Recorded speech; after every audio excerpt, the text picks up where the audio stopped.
Hi friends, welcome to Rajahmundry home recipes. ఈరోజు మన ఛానల్లో రిచ్ ప్రోటీన్ ఫైబర్ దోశ ఎలా తయారు చేసుకోవాలో ఈ వీడియోలో చూపిస్తున్నా. పెసరట్ ఎప్పుడూ రెగ్యులర్గా వేసేలా కాకుండా ఇలా ఓట్స్ పెసరట్ ఊతప్పం చేసుకోండి. రుచిగా ఉంటుంది, ఆరోగ్యానికి మంచిది. ప్రాసెస్ చూద్దామా? ఒక గ్లాస్ నిండా పెసలు తీసుకుంటే అదే గ్లాస్తో పావు గ్లాస్ దాకా ఓట్స్ని వేసుకోండి. పెసలు బియ్యం వేసి దోశ వేసే కన్నా కూడా ఇలా ఓట్స్ వేయడం వల్ల ఫైబర్ అందుతుంది, ఆరోగ్యానికి మంచిది.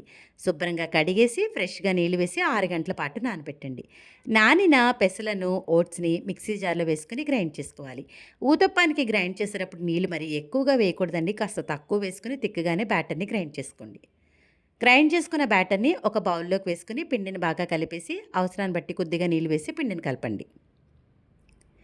ఊతప్పం చేసుకోవడానికి ఒక 2 స్పూన్ల దాకా పెసరపప్పు వేసుకొని నీళ్ళు వేసి శుభ్రంగా కడిగేసి ఫ్రెష్గా నీళ్ళు వేసి ఒక 20 మినిట్స్ పాటు నానబెట్టండి.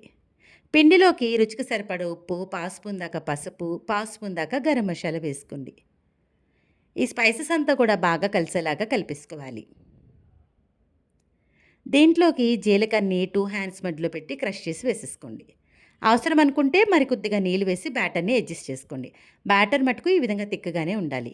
ఊతప్పం వేసుకోవడానికి స్టవ్ ఆన్ చేసి ప్యాన్ పెట్టి హీట్ అవనివ్వండి. హీట్ అయిన తర్వాత ఆయిల్ని గ్రీస్ చేసుకొని మనం రెడీ చేసి పెట్టుకున్న బ్యాటర్ని స్ప్రెడ్ చేసుకోవాలి. స్ప్రెడ్ చేసేటప్పుడు బాగా పలుచగా స్ప్రెడ్ చేయకుండా కొంచెం ఊతప్పానికి దలసరిగానే ఈ విధంగా స్ప్రెడ్ చేసుకోండి.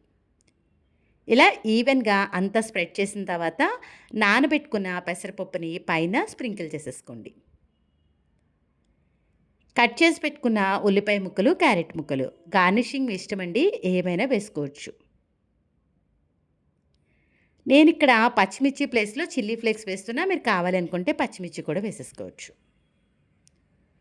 చుట్టూ ఈ విధంగా ఆయిల్ని అయితే వేసుకోండి. అట్లపులతో ఉల్లిపాయ, క్యారెట్ అంత ముక్కలు జెంటిల్గా ప్రెస్ చేయండి. కొద్దిగా బటర్ని వేసుకోండి.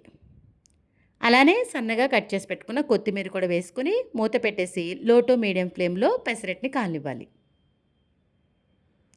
కొద్దిసేపు తర్వాత మూత తీస్తే చూస్తున్నారు కదా, పెసరట్ చక్కగా కాలిపోయింది ఒకవైపు. నెమ్మదిగా బ్యాక్ సైడ్కి అయితే టర్న్ చేసుకోండి. వెనక వైపును కూడా చక్కగా రోస్ట్ చేసేసుకోండి. వెనక వైపు కూడా ఈ విధంగా చక్కగా కాలిపోయిన తర్వాత మనం ప్లేట్లోకి తీసేసుకోవాలి. అంతే, ఓట్స్ పెసరట్ ఊతప్పం అయితే రెడీ అయిపోయింది. ఇప్పుడైతే ఇంకొక స్టైల్లో ఎలా వేసుకోవాలో కూడా చూసేద్దాం. స్టవ్ ఆన్ చేసి ప్యాన్ పెట్టి హీట్ అయిన తర్వాత ఆయిల్ని గ్రీస్ చేసుకోండి. మనం రెడీ చేసి పెట్టుకున్న బ్యాటర్ని స్ప్రెడ్ చేసేసుకోవాలి. స్ప్రెడ్ చేసేటప్పుడు గుర్తుపెట్టుకోండి, బాగా పలుచగా వేయకూడదండి, కొంచెం తిక్కగానే వేసుకోవాలి. ఊతప్పానికి ఇలా తిక్కగా ఉంటేనే బాగుంటుంది. దీంట్లోకి కందిపొడిని వేసుకోండి. నేను ఇంట్లో చేసుకున్నాను, కందిపొడి వేసుకుంటే చాలా బాగుంటుంది.